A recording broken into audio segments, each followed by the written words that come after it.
everybody! Welcome back to G-Bear's Off-Grid Ways, a homestead in the desert, and all the dogs and poopies are all fed. And they've had their chews. And now they're going for some drinks of water. And they've got some puddles still left around here and some clouds in the sky, but mostly it's all cleared out. I got 2/10 of an inch. Is what my rain gauge says exactly.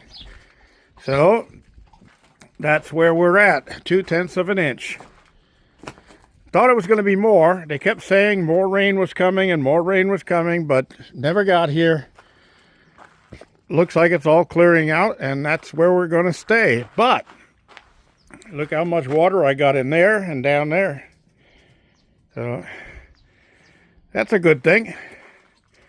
I see a little drip over here.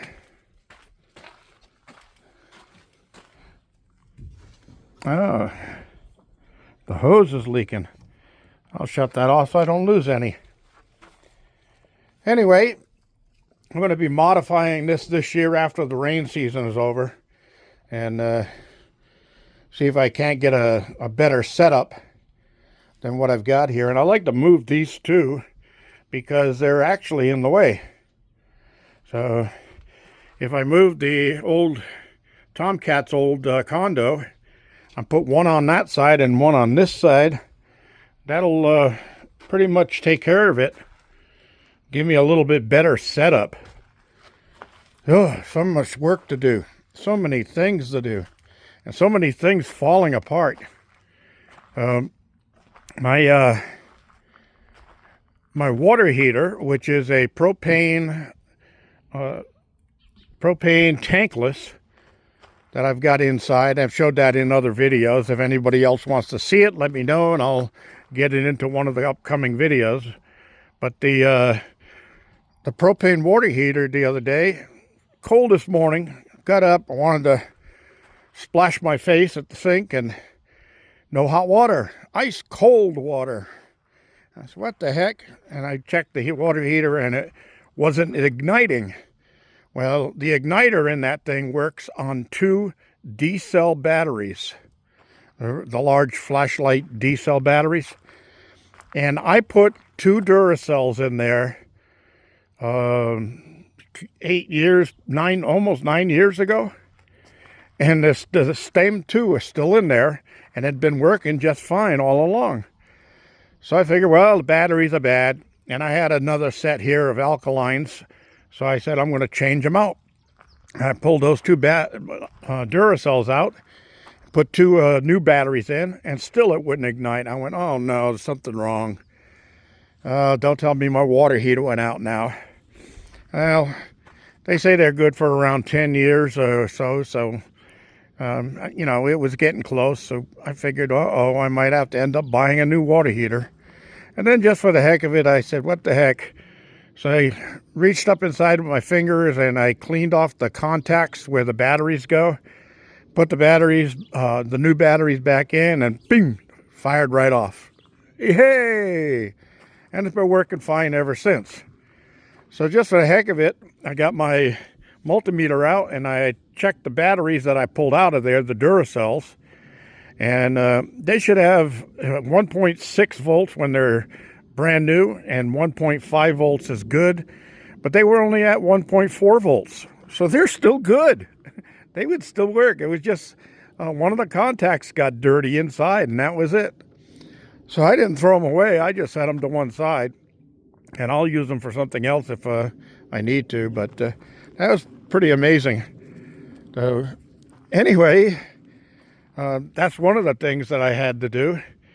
The other thing was I went to open my microwave just to put some frozen butter in there and thaw it out just a little bit so I could spread it on some toast. And as I grabbed the door and the handle on the door, I opened it up and the whole door fell apart. And one of the pieces of glass fell down on top of the stove. I'm like, what the heck? So apparently the dry desert heat has caused the plastic become brittle, the plastic door frame. So I'm not going to give up on it. I'm going to see if I can't put it back together again and use a super adhesive on it, maybe some epoxy or whatever, and see if I can't get that to work so I don't have to do that. And then last night I decided, well, I'm going to bake a loaf of bread. So I started making the dough, and I wanted to preheat the oven and warm the cabin up at the same time. And the oven wouldn't come up to heat. I said, what the heck is going on here? So I said, well, let me try the broiler. And it's a propane oven and range top. And the range top's working just fine. So I fired up the broiler, and the broiler was working just fine. Just the oven wouldn't kick on. So I said, well, let me see what happens. And I turned it back to bake for the oven, and it started working again. Go figure. So anyway, it's working now. I hope it's working well, because I want to bake something in there this afternoon for supper. And if it doesn't work, I'm going to be pretty upset, because I went through a lot of trouble prepping the stuff that's going to go in there.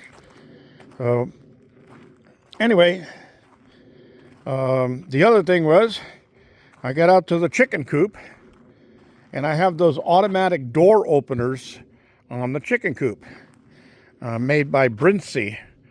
And I love those things. They've been on there for a lot of years, and they work just fine. The door opens at first sun up and closes at sundown automatically, so I don't have to do it. And the chickens know that that's when the doors are going to open and close, so they get inside the coop before it closes on them. And when it opens up in the morning, they're all waiting there just to come outside and welcome the new day. Well, it wasn't up, so I said, what the heck is going on there? And I checked it, and the string had broken that pulls the door up. And it uses nylon fishing string, the braided type, not the plastic type. But I tied it back on and put new batteries in, because the batteries were dead. And it started going up instead of registering that it was already up. And then it was grinding like it was trying to strip some gears. And I said, no, that ain't right.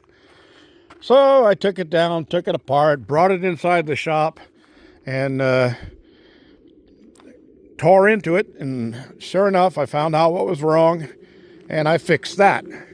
So I had a spare anyway on the backup chicken coop, where I used for an isolation coop for Limpy when she was in heat.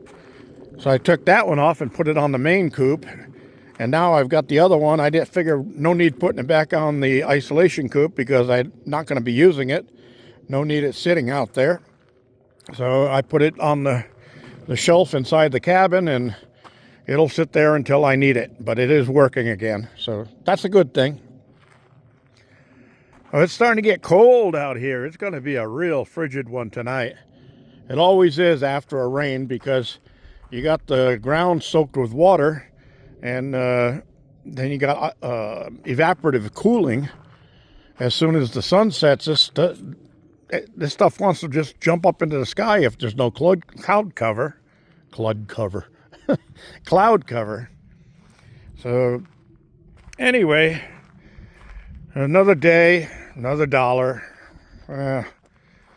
So tomorrow I got a bunch of stuff to take care of in the morning. And I ordered that other propane valve part that I needed for the number 3 tank. So I'll be running down to fill up that number 3 tank and have it ready for a backup here. And that'll really take a lot of pressure off of me, knowing that I've got 3 full 100-pound tanks. In case something happens, I'm good. And it's like nice and warm in the cabin. And the little electric heater with the new LifePo 4 battery setup just keeps the cabin peaked and cuts down on my propane usage. So, you know, I stay in the 70s all night long. And I get up in the morning, and I think the lowest I've seen so far is 72% of my battery power left, with the electric heater running all night long trying to keep the cabin warm. So that's pretty cool. Yeah, no, that's pretty warm. All right, everybody. So I'm going to call this a day, and I'll leave a joke at the end of this. So I'm going to give it a few seconds here so it doesn't start in the end screen. It's going to start before the end screen. So stick with me and enjoy your daily joke.